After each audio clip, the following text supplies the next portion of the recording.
This is chapter number 5, the age of industrialization.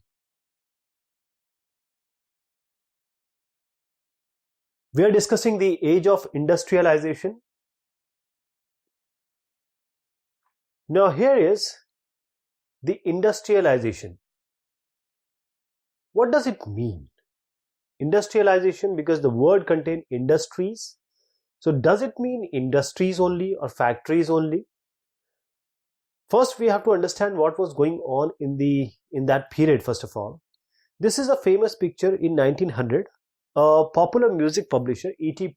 Paul, produced a music book, and the cover page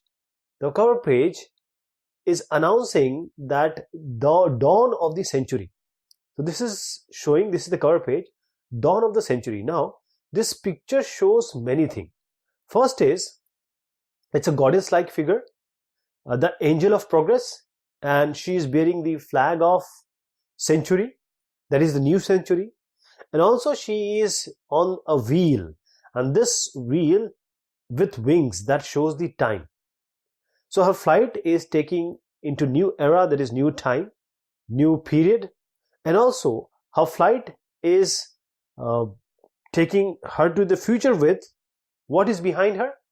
Signs of progress. These are the signs of progress, and these are nothing but railway, camera, machines, printing press, and factories.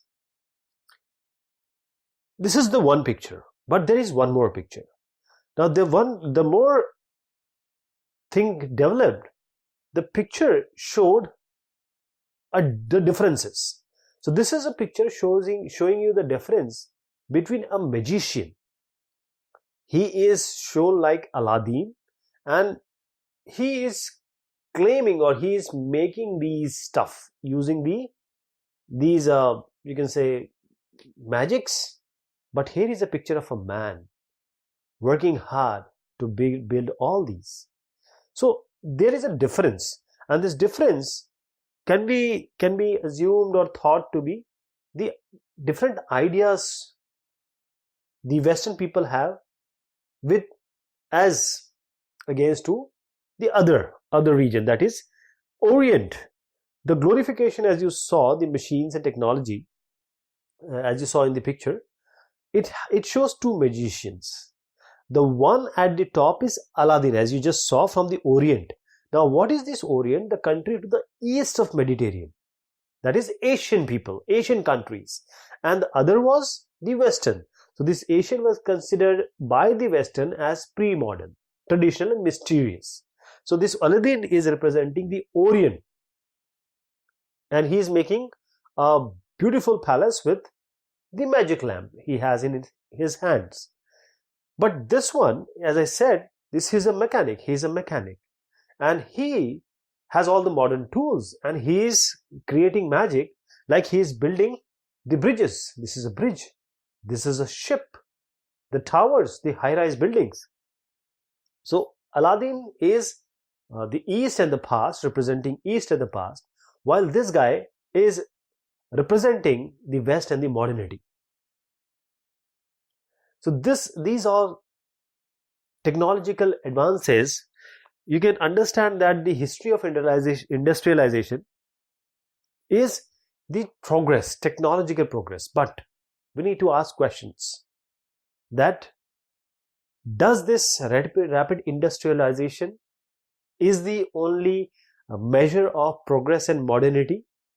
Does this high-rise buildings and bridges is the development that is actually the society is developing? How these two pictures I showed came into being? Why the glorification of mechanic and all these he is making? So in order to answer these kind of questions, we have to go back to the history of industrialization. Industries where the products are being made for the consumers, and consumers are whom? We are the consumers. So what we will do here is, we'll divide the discussion in two parts. First, we'll talk about Britain. This is why Britain? Because the Britain is the first industrial nation. And then we'll talk about India, because India was under colonial rule. So what happened to the countries which were in colonial rule, and India also lies at the Orient, that is the Asian part. So we'll try to find out the difference with this picture. What exactly it wanted to show, we'll understand by that. So before the Industrial Revolution, that means Industrial Revolution, people only think, or we only think that, okay, factories were there, factories were being established, and various industries were established, and this is how Industrial Revolution took place. But there was, before this Industrial Revolution, things were going on. That is a word I'm going to tell you. This is proto-industrialization. Proto-industrialization. So there was a large-scale industrial production for an international market, which was not based on factories. Please understand, there were no factories, but there was still production, and it was controlled by merchants, and the goods were produced by vast numbers of producers working within their family farms and not in factories. So in 17th and 18th centuries, what happened? Merchants from towns of Europe, they started moving to the countryside. They were supplying money to peasants and artisans and just persuading them, requesting them to produce for an international market so that it can be exported.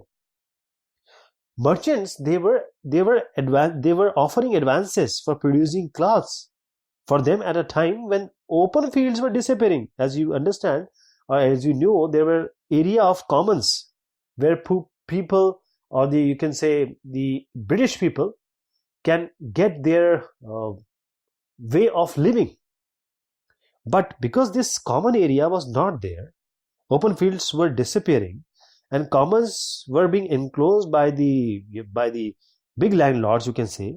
So income from this proto-industrial production, it supplemented the shrinking income from the cultivation of this. If this picture shows, this is a picture of a countryside.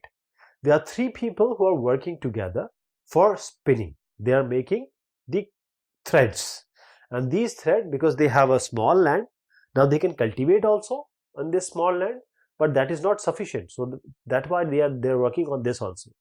So they are in countryside. They are taking care of their land and also making money, or little bit of money, by doing this. Why these people? Because the question should arise that why merchants were going to the town, merchants were not going to the town, but they were going to the countryside. The reason was there were urban crafts and trade guilds. Means, in simple word, there were already organizations which were properly established, or you can say associations. So association of producers, they have certain tasks, that is, they train craftsmen, they also maintain control over the production, and they also regulated the competition and prices.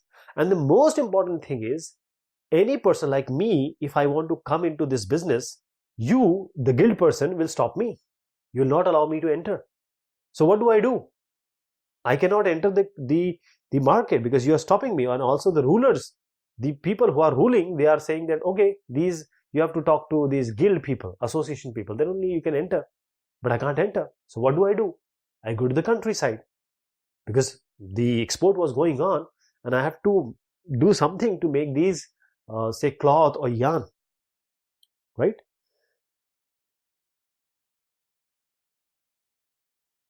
So this all happened, and if you see, at this, there was a very close relationship which developed between the town and the countryside. Why? Because the merchants, they were living in town, they were based on town, but the work they were distributing to the country people, so they have to come to the countryside.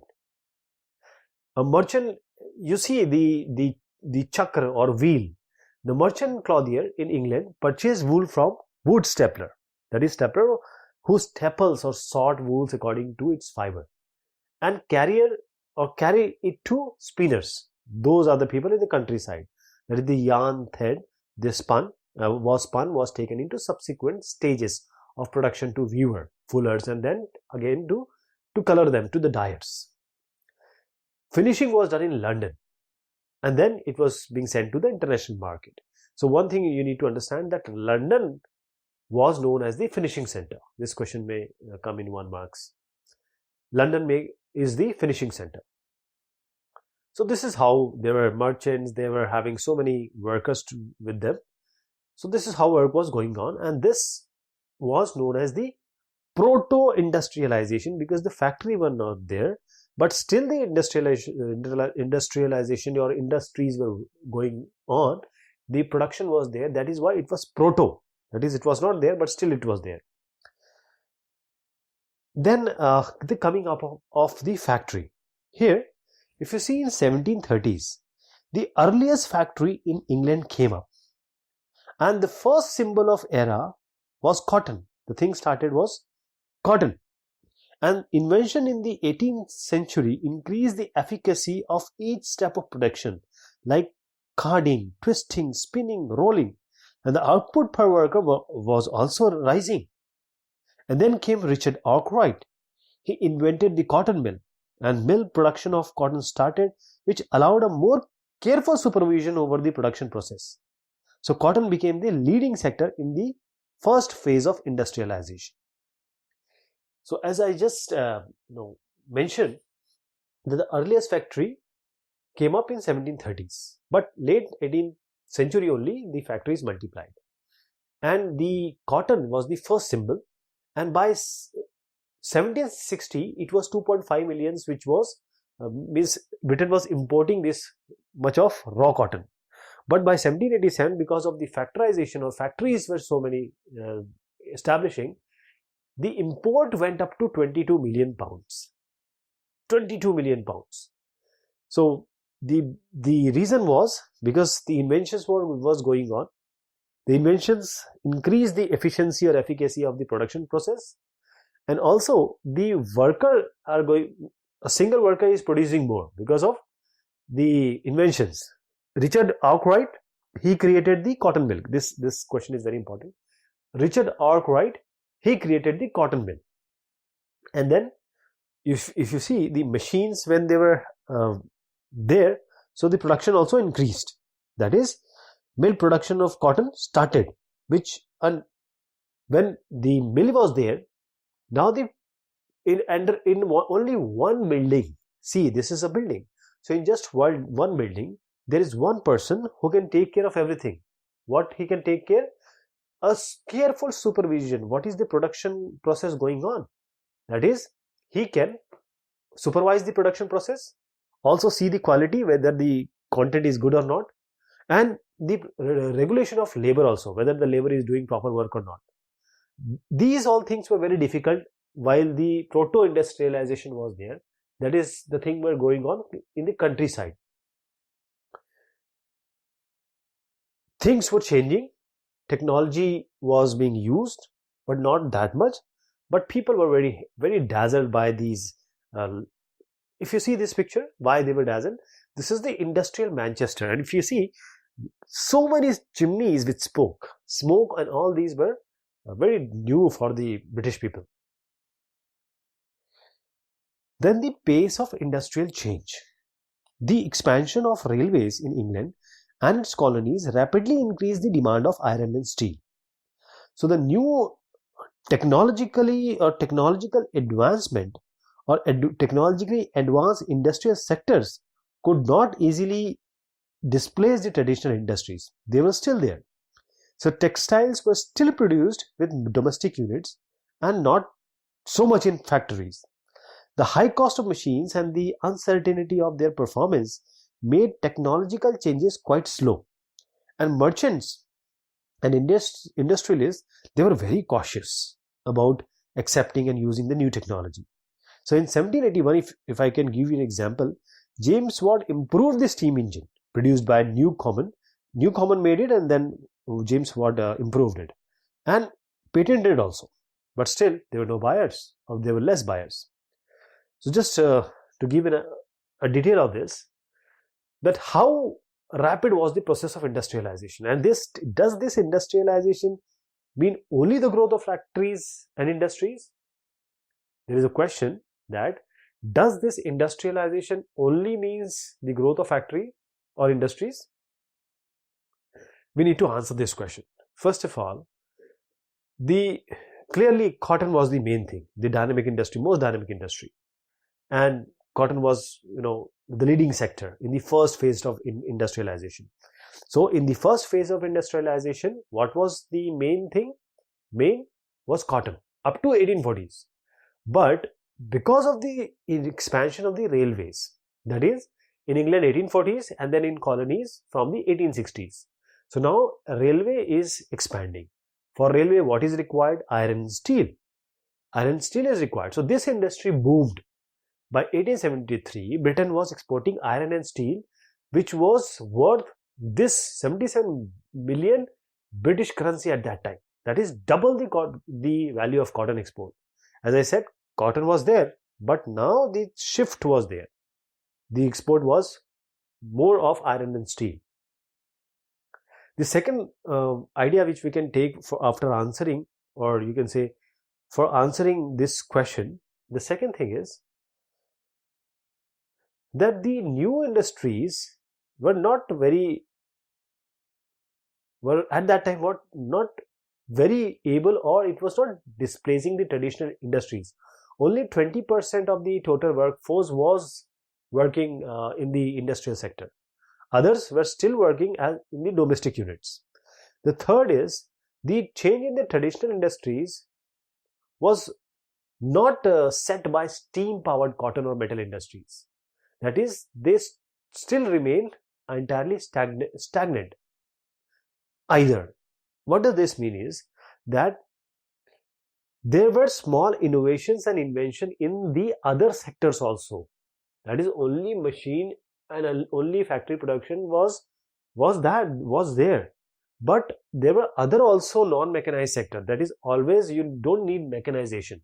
You don't need industries like food processing, building, pottery, glasswork, tanning, furniture making, and production of implements. All these, they also have some innovation. So this was also going on. So third reason was this.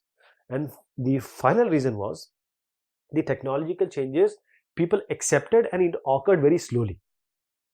That is, the machines, the inventors and manufacturers were claiming that machine is very good, and but it broke down and repair was very costly. So even the rich industrialists, they were very cautious about using them. They were not just buying it blindfolded. I'll just give you an example of steam engine. Steam engine is one of the most important invention of the modern world. It was being produced by Newcomen, but it was being improved by James Watt. This is a very important question. Newcomen made it, but James Watt improved it. And then James Watt patented it in 1781. Patented means he had the whole sole authority of this design. Now he has a friend, Matthew Boulton. He also manufactured this steam engine. But at that time, as I said, people were very cautious about buying it. So there were no buyers. Only, if you see, in the beginning of the 19th century, only 321 steam engines were all over the England. 80 in cotton industry, 9 in wool industry, and rest in mining, canal works, and iron works. That is, steam engine was very important improvement, or you can say development or innovation. But still, people were not very keen at that time.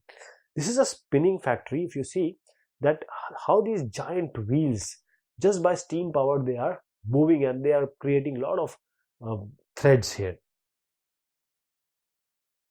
So what we conclude over this discussion right now is this part is machine operator.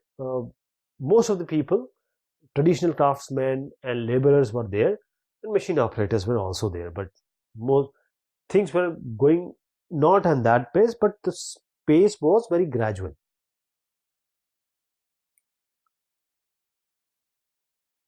So this is the first part of our discussion. We'll be taking a few more of these. Till then, thank you so much. Take care of yourself.